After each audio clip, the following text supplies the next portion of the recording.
First of all, welcome to our 4th annual Halloween costume. With beer drinking and brat eating and fun. It's going to be great.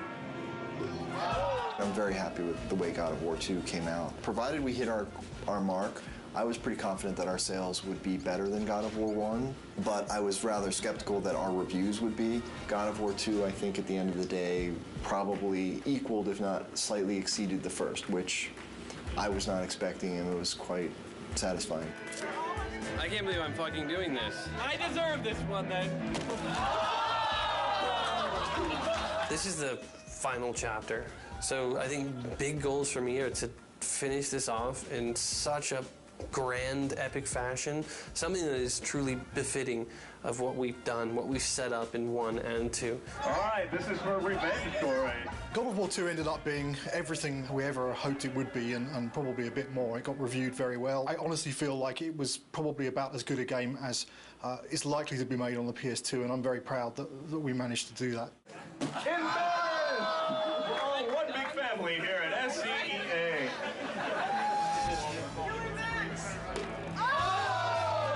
Once you start something, you gotta finish it. So that's the way I look at things. God of War 3 is gonna be the conclusion to the story. My hope is to make the best effects I can on the last one. When I think of God of War, I think of the best action platformer out there right now. I think other games and other companies look at us and go, how are they doing it? How can we make it like them? And that's rad, because I've totally been at the company where we looked at that game and went, man, how do we do that, you know? My main hope is that it escapes the destiny of sequels as well as God of War 2 has escaped the destiny of sequels. I'm going to be satisfied if we tie it all up and we can kind of close the book.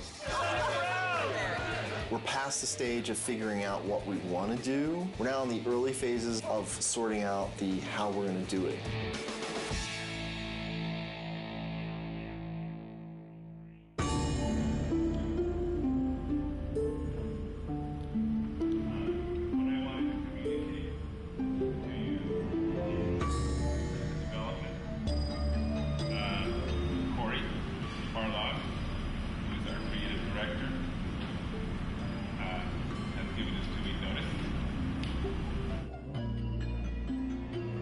Next Friday will be my last day at Sony Santa Monica. The bomb was dropped. It was somber and everyone was quiet and no one said anything, and perhaps there was a tad bit of shock. It's killed me because I really want to say something, but it's just nothing you can say is going to come across as anything but you're an asshole.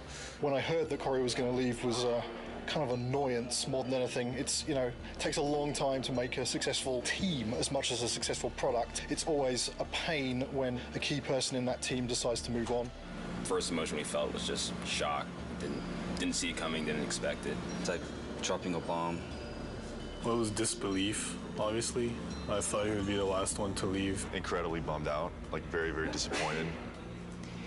You know, you never really prepared for something like that, you know. They don't warn you very well either. They just kind of spring it on you. It was kind of a bit of a shock. I never expected that Corey would leave the project, so. But once the initial shock died down, I couldn't help but being a little bit happy for him, so because he was getting to try new things. It kind of puts us in a little bit of turmoil for now, but I think we'll work it out.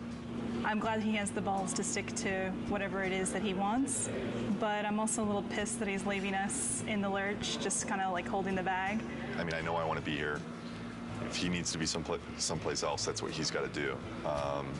And I think it's better that it happened at this stage in the project than a year from now, obviously. It obviously is a very difficult choice and a difficult time and not a very happy choice to be making. But, you know, on the horizon, the doors are opening. Of course, it's hard to imagine someone stepping into Corey's shoes. He's amazing. Many people wondered whether we could do God of War 2 without David Jaffe, who did God of War 1, and I think we succeeded at that. I think we can succeed at creating a third version without Cory Barlog. I think it's kind of neat, actually. A different director for each chapter.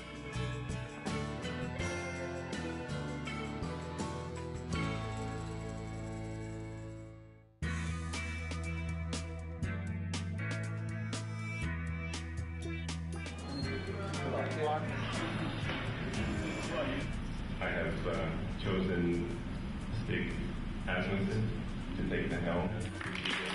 When I became director, there was a very warm response from the team. I got a lot of tons of support, and I mean, so far everybody's been super cool. I look back on how Corey handled things and how Dave handled things, and I draw inspiration. I think the most important thing that I got from both of those guys is the fact that they were themselves. I'm super excited about this. You know, this team kicks ass, you know, and it's said a lot, but this type of situation, the kind of garbage that we've been going through in the last month, as far as I'm concerned, this team's second to none. But Stig is fucking amazing. Stig's a pretty good leader, I think mostly because you're probably afraid of him when you first meet him. The entire team really respects him. Everybody communicates well with him, and he's not unfair with any of his decision makings. From my perspective, he is much more easier to work with. He is much more structured and engineer friendly. One of my strengths is to try to lead by example. Hopefully that filters through to the rest of the team and they're able to approach their tasks with total excellence. All those leads from the last game, those key people, they're in place. And that's really where the personality of the studio comes from. That's where the drive of the team comes from, wanting to critique every element and make everything that's in the game the best that it can be. It really is driven from the leads and from the culture of this studio, and that has not changed, even through the turnover. So working on the PS3 is very, very challenging. It's a lot of new technology and a lot of new techniques are required to make a game on the PS3, which means that we have to learn some completely new techniques for writing our game code. It's also a completely new graphics processor, so we have to learn about those graphics techniques and work out how we expose them to the artist in order to make the best possible art and give the game the look that the art team is interested in. We have a similar set of problems working with the designers. People's expectations for games on the PS3 are much higher. They want to see, you know, more enemies and more complicated effects and, you know, more ragdoll physics on the characters and, you know, realistic looking reactions when you hit people. So yeah, there's a tremendous amount of challenge working on the PS3. God of War 2, the team was able to throw so many things into the game and get things up and running and finding out, is that fun or not? The hard transition for God of War 3 is getting all that to work again because we have so much new technology that has to be built. You know what I'm saying?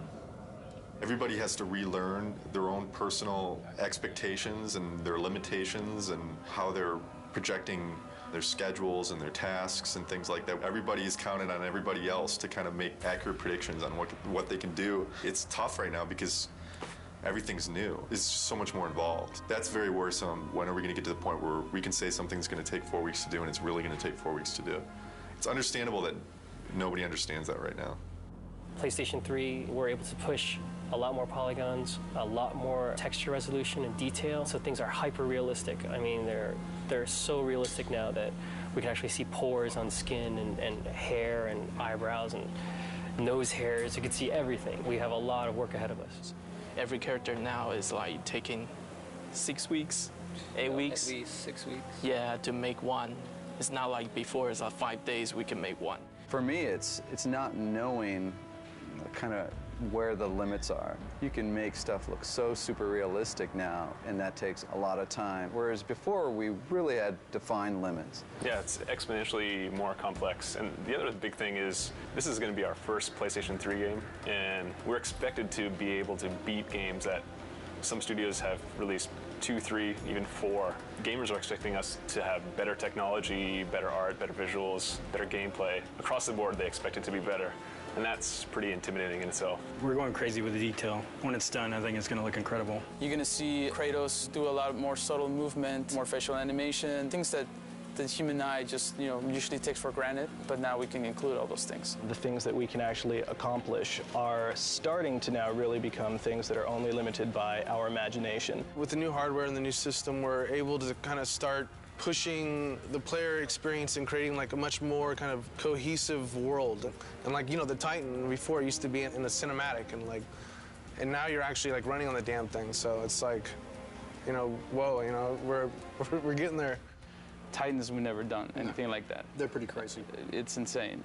The fact that you're going to be able to run around this like moving character and it's basically a moving level, it's pretty insane. From a a programming perspective, they're a big challenge. We designed all of our animation systems and everything to deal with a roughly 2-meter high character Exactly. where, you know, if his little finger twitches slightly, there's, you know, it's not too much of a big deal. Exactly. But when your character's like, you know, 2 kilometers high, then a little twitch in the finger suddenly becomes like a really big deal. The very first moment those were mentioned, I was like, oh, Jesus, this is going to be a big problem. Yes. But hey, I mean, it wouldn't be God of War if we didn't try something we didn't think we could do when we started.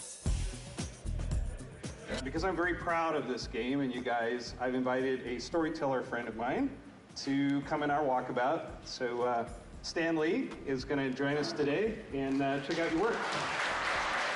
This is such a cool time to be just walking around the studio and looking at things as they're coming online. Every month, you know, we do a walkabout, and it's largely for the team to kind of, you know, review each other's work and, you know, and really compliment each other. It's a big studio now, there's like 80 people here, and really it's impossible to keep on top of everything that any given part of the group has been working on. It's an opportunity for everyone to see what cool stuff has been going on in the studio. It's a good way of making everyone realize that they're part of a big machine at this point. Plus, everything looks better after you had a couple beers, so it helps to make your stuff look better. Everyone's out to get Kratos. These are all, so Olympus, the gods, and they're all bad. All the gods are bad, except this guy who's tormented. Yes. That's great. His line is, in the end, there will only be chaos. And then the next game you do is called Chaos. That's a great sequel. There you go. Zeus's brother Poseidon. Terrific. Terrific drawings. Hera. Yeah. I love to write dialogue. Maybe we could try something new. A video game with lots of dialogue. I'm sure it would sell like a bomb. And I love the way this hand is there. Oh, gosh. Oh, yeah, and then when he moves the hand, we'll like make that to kind of get destroyed a little bit and get all kinds of dust flying off of it. This is one of the best things I've ever seen. Cool. That is beautiful.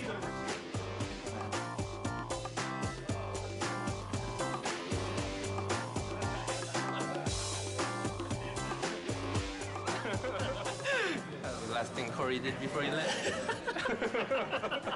Okay, so long, fellas. We're just giving each other props here. Yeah. Cheers. There's no such thing as a bad walkabout because, you know, beer at work. And also, Stanley rules! Woo, woo! Just crawled up there. It's Stanley. Stanley!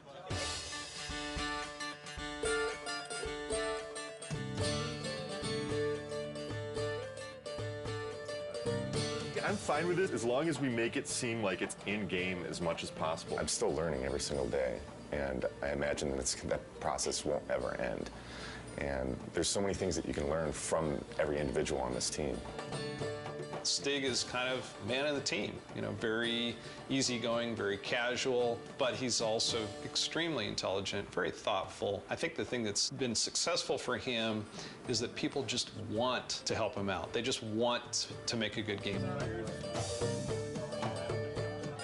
Stig just keeps pushing along. He's got 2 brand new twins at home, and yeah, it just keeps on He's got this other baby, this big baby on his back right now, so he's doing great. Since last Halloween, made a lot of progress. We've got the story of the game done. We've got the whole design direction completed. 3 months from now, you know, we're going to be doing our press event. Everyone gets to go home early! The first couple times when Stig addressed the team, it was so clear how nervous he was. He would kind of stumble on his words, and he'd literally, you know, turn red, you know, like a stoplight. It was really kind of endearing. But then to watch him sort of evolve, and honestly, I think I was a little bit concerned that, you know, our game director is our public face. And we actually gave him, you know, some media training. And Stig actually asking people, he says, you know, honestly, I don't want to think about all this stuff. I just want to be myself. Is that okay? And they said, you know what? Absolutely. That looks good. Oh, wow. So that's how tall Kratos is. He's probably closer to the size of this guy. Will is our stand-in Kratos when Kratos isn't here. I'm about as close as you can get. We picked the venue and the location for the spot, and we brought all the media here. We have something like 60 people here from the media. I can't wait for them to see the actual gameplay. These guys are going to be thrilled. Love Kratos. Kratos is hot. Be nice to see if he ends up a god or destroying Olympus. I do love the violence as well. You know, the women are very beautiful in the game as well. I can't wait to see what new characters they've brought to us, what new enemies, and I'm really excited. I also want the sizzle, you know? Maybe we can just focus it in a little bit more. We can play with that a little bit. Yeah.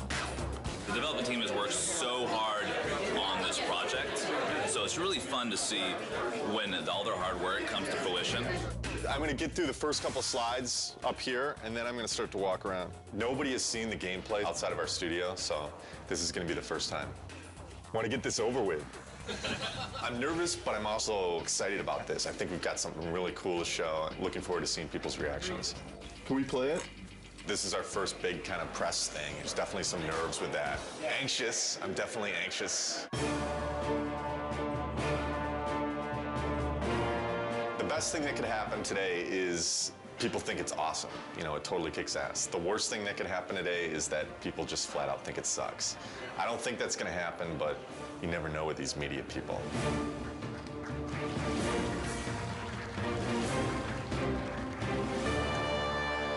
What is the vision for God of War 3? We want to define this generation with this game. We're going to take a close look at him. I'll talk about some of the features that we're using on him. Here he is. We've got blended normal maps on him right now, so you can see the realistic muscle flexing. I would imagine that we've got one of the most advanced systems for that in the industry right now. The battle's in full swing. The god Helios is in battle with a massive Titan. And Kratos is going to launch into battle and start doing some damage on the grunts here. Now, Todd can easily just grab one of the grunts by pressing circle, and if he continues pressing circle, he can beat the crap out of him. But if he presses triangle, then he can... If he presses X, then he can throw him. And one more move, square uses it as a battering ram, and then he can take it, mash circle, smash his head against the wall. And all these moves are interchangeable. Meet our latest AI, the Chimera. Part snake, part goat, part lion. Todd has just unleashed the cestus on him, and you can see it's a brawling weapon. Now, the way the Chimera works is it's a 3-stage enemy. First, you fight the snake stage, and then it changes its stance, and you fight the lion stage. We're really having fun with gore in this game. Entering the Cyclops. Every action that the Cyclops makes is a direct reaction from the pain that Kratos is inflicting on him.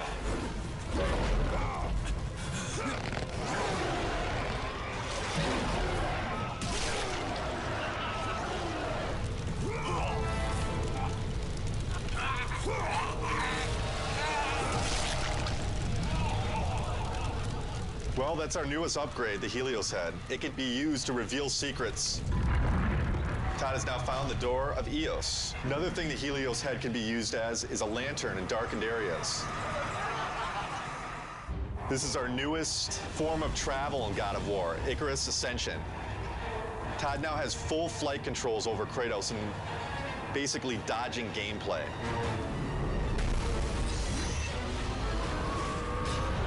That's it. Oh my God, fantastic, it was great. It was phenomenal. I mean, like, I thought that I had a concept of what it would be like, but this pretty much blew everything completely out of the water. We're putting a lot into this game. I said I think this game needs to be a defining game for this generation, and I truly believe it will be.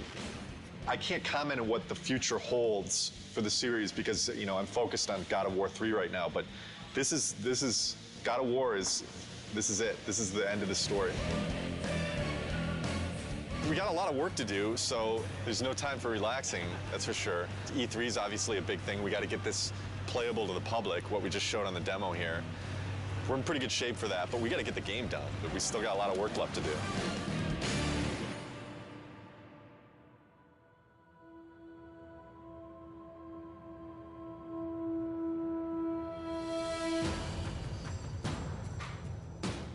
Right now for E3, pretty nervous about it. Nervous, I mean, think nervous isn't a bad thing. You know, you should be nervous. Your nerves should be on edge or else you're not going to get the thing done right. It's kind of ironic that most people would have been happy with the reaction for the press demo, and we were kind of like, we could have done better. We've undertaken to basically change the rendering path between February and E3 to make it look much prettier and much more next-gen. We have this amazing capacity to never know when to stop. Hopefully it'll all come together. I think it will. It's looking very nice. We definitely know how to pressure ourselves. This team sets the bar really high. We could settle for a lot less and probably be a lot closer to being done, but with this group, they're never satisfied. Yeah. We never do things the easy way. Personally, I'm worried, but then I think it's good that I'm worried because that forces me to actually get this shit done. Good. There's definitely pressure. Self-created pressure and then pressure from other departments just to get everything done. We're all just trying to do our best. I think the most pressure we get is from ourselves. Every team is always looking at the other team's work and commenting and critiquing. So we're really pushing each other the most, I think. It's a lot of back and forth.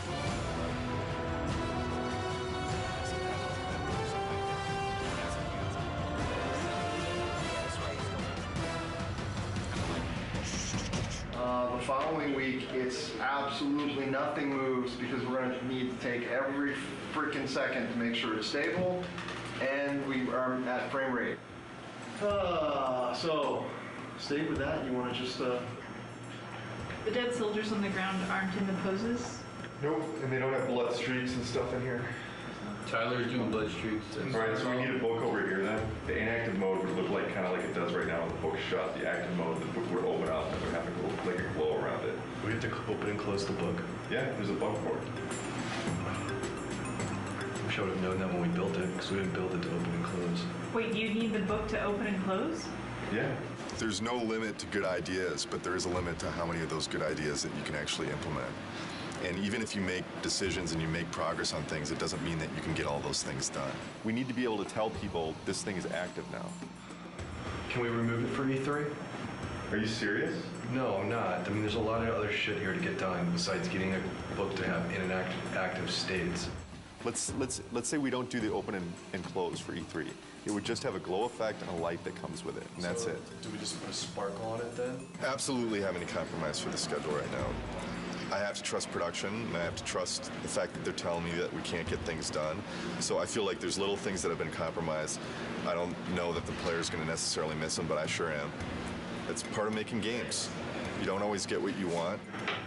This seems like harder than the last time I played it. We'd have to keep in mind that somebody from the street is going to be playing with those harpies. And I don't know. The way it looks right now, on 3 tries, people will throw down the controller. The stuff we just went through, pretty rough. It's a little frustrating from the respect that it's been kind of at this state for a long time now. Kind of wondering when it's going to get fixed. The struggle or the challenge. If it gets fixed this week, we're screwed. This is sprint week, meaning we're making a big push this week to get a lot of work done and make some headway going into E3. As far as crunch goes, we're not going to call it crunch anymore. We're going to call it a sprint, and then everything will be fine. So as long as we do that. Change the name, it'll all be fine. Tonight's the first night of crunch. Yeah. Yeah, so... We don't like the euphemism sprint. Fuck. I hate crunch.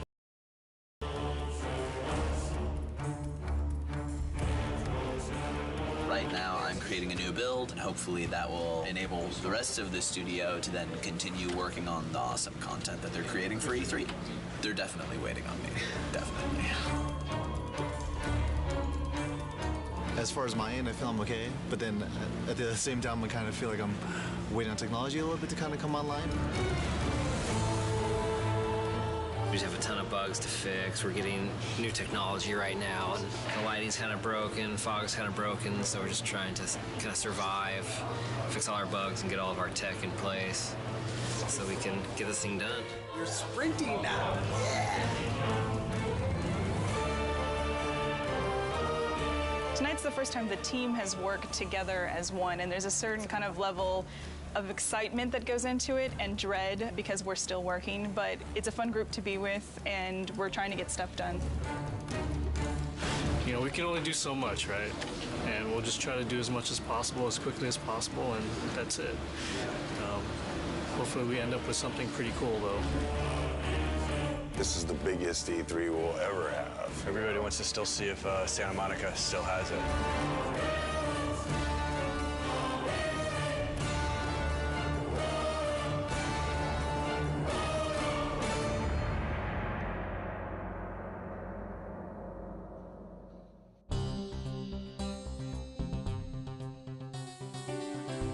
Last 2 weeks have been very, very intense. I actually got here this morning a half hour before the shrine actually opened to deliver live code for what we're playing this morning. I didn't have that code until yesterday afternoon. The Sony press conference is their big moment, 2 hours to like show all the new stuff they have.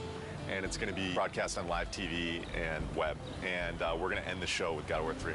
Anytime that you go first or last, if you open the show or close the show, it's an honor. I guess we're happy that Sony seems so committed to our game. It's nice that all of our hard work over the last 7 years, really, because that's how long we've been working on the God of War series in total, is really getting the reception that it seems to be getting. We're real excited that we're closing the press conference. It's a great opportunity. It's a great way to end. We're going to be live on stage playing real live code. So nerves are definitely high. Like a lot of jitters. Stig's going to be talking and I'm going to be playing on stage, so a little stressful. Got to take the edge off a little bit. Headlining scares the shit out of me. I've never done something this big, standing in front of 2,000 people or however many it is. This is one of the most eagerly anticipated games of this generation. I'd like to invite Stig Asmussen to the stage to show you the first few minutes of the jaw-dropping God of War 3.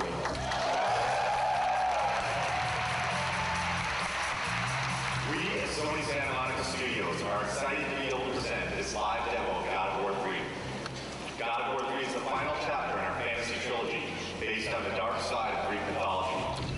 Now our design director, Todd Pappy, will take point on the controls, and we'll get into our demo.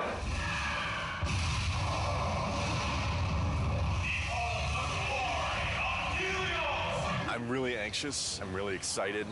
This is a really important moment for the team. It's important for the game. I hope that we make the impression that we always strive for.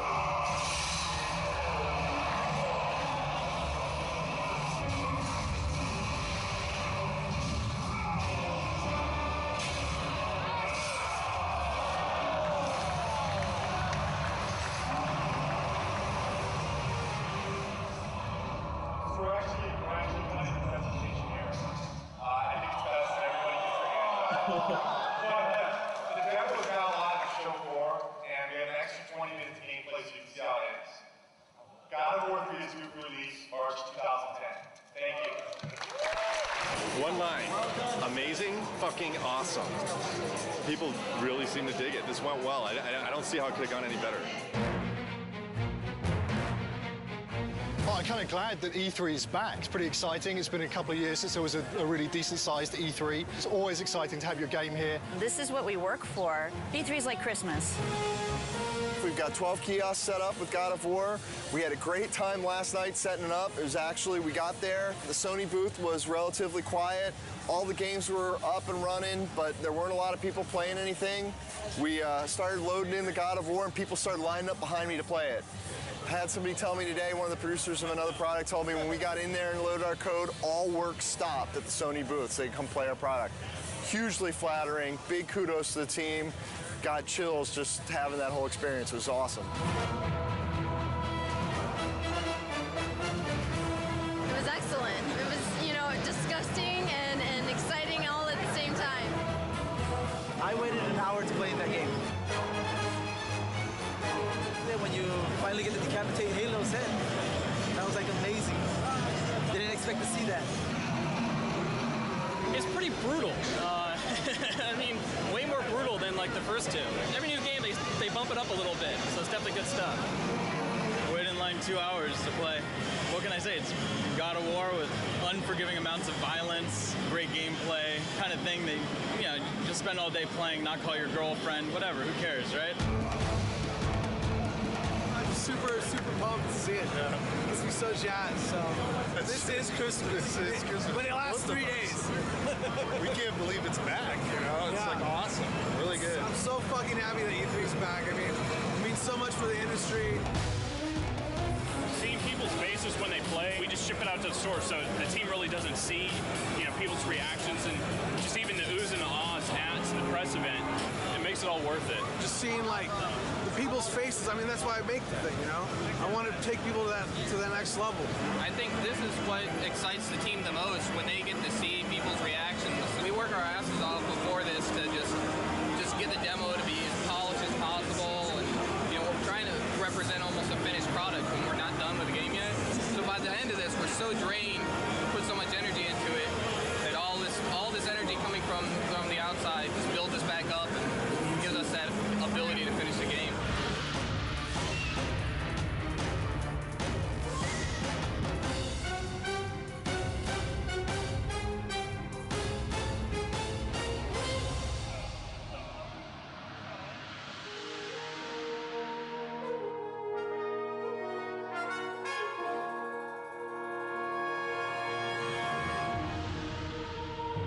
E3s was a huge milestone for us. A lot of publicity, a lot of great feedback and great exposure. E3 was awesome. I have to say it went very well. Seeing all the fans and watching everybody play totally put us in a different mindset coming back from that. You really get locked up and don't really see people's reactions working on something for so long, and going and seeing people line up for your game, that's more than you could ever want, you know? It just kind of invigorates the whole team into coming back and working on something and wanting to put your heart into it and make it even better. I think we did a good job with it at E3.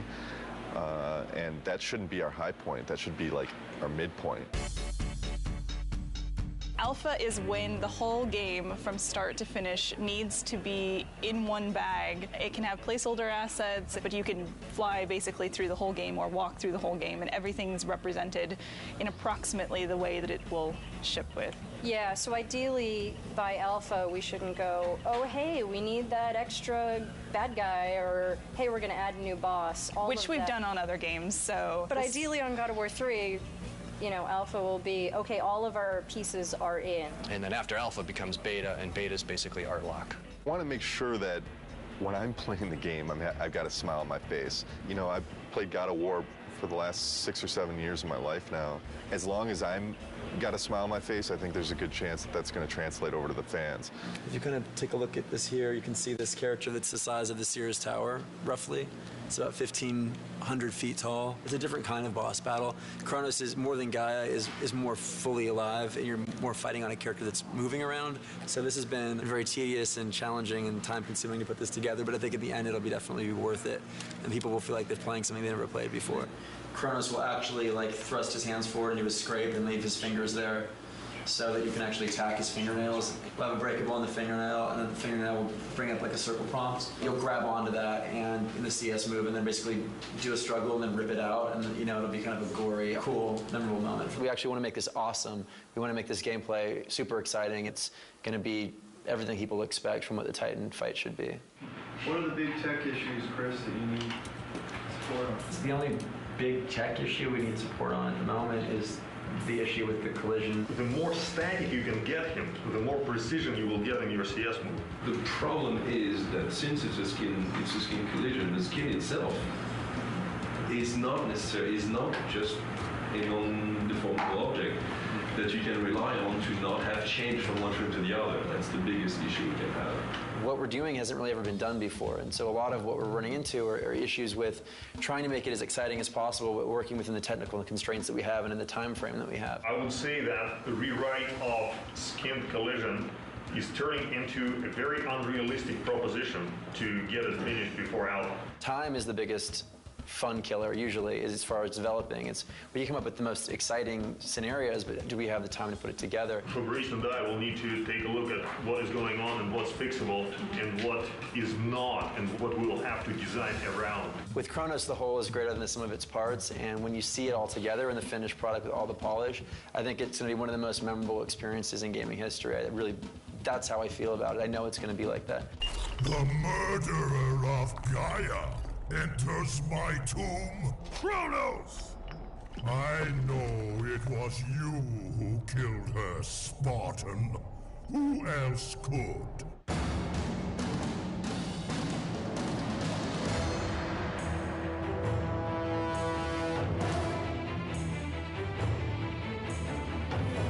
About a month back, maybe 6 weeks back after Alpha, we were looking at the end of the game and we felt like there was a lot of fighting and it didn't really tie into the story.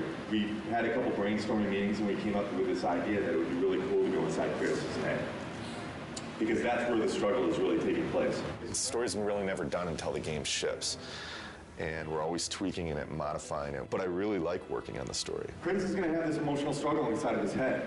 And really the object of this game is he has to realize that he has hope inside of him, the power of hope. And that's what he originally got when he opened up Pandora's box. He didn't get the evil things, he got the good things. And I think it's going to be a really, really fitting end to the trilogy. Keep in mind, we're very close to beta here, and this is the big stretch. And we really, really, really got to be zipping things up. Let's do it. That's all I got. That's all I got.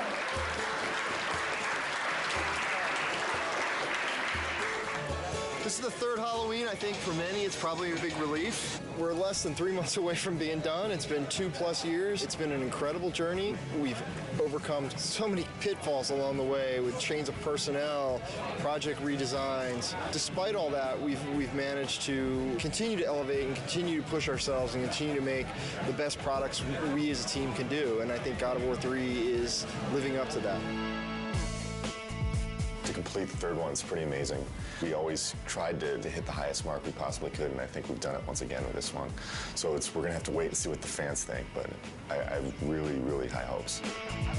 Completing a trilogy is something I never did in my life, and completing something like this is very special, something that means a lot to me.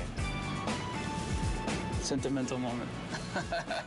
This is truly one of the best teams I've ever worked with. I mean, across the board. I've worked with teams that were really strong on the art side, or really strong on design, or really strong on technology, but this is the only team I worked with that fires on all cylinders. The team faced a lot of challenges. The interesting thing is that this team has always faced challenges, and it sounds kind of cliche, but they're really good at facing challenges. Yeah, I agree 100%. We've discussed a lot. Obviously, we've gone through a lot of different changes, and the team always, you can put it any better, but they always rise to the challenge. We really sat down and focused what we wanted to, make good, and whatever wasn't working, we just kind of threw out the door and said, this is what we want, and that's what everybody focused on and made good.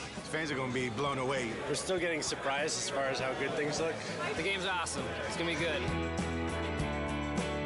I've been working with Kratos almost 7 years. I've learned a lot. He's taught me a lot. We've had some good times, but it's time for him to go to bed for a little while.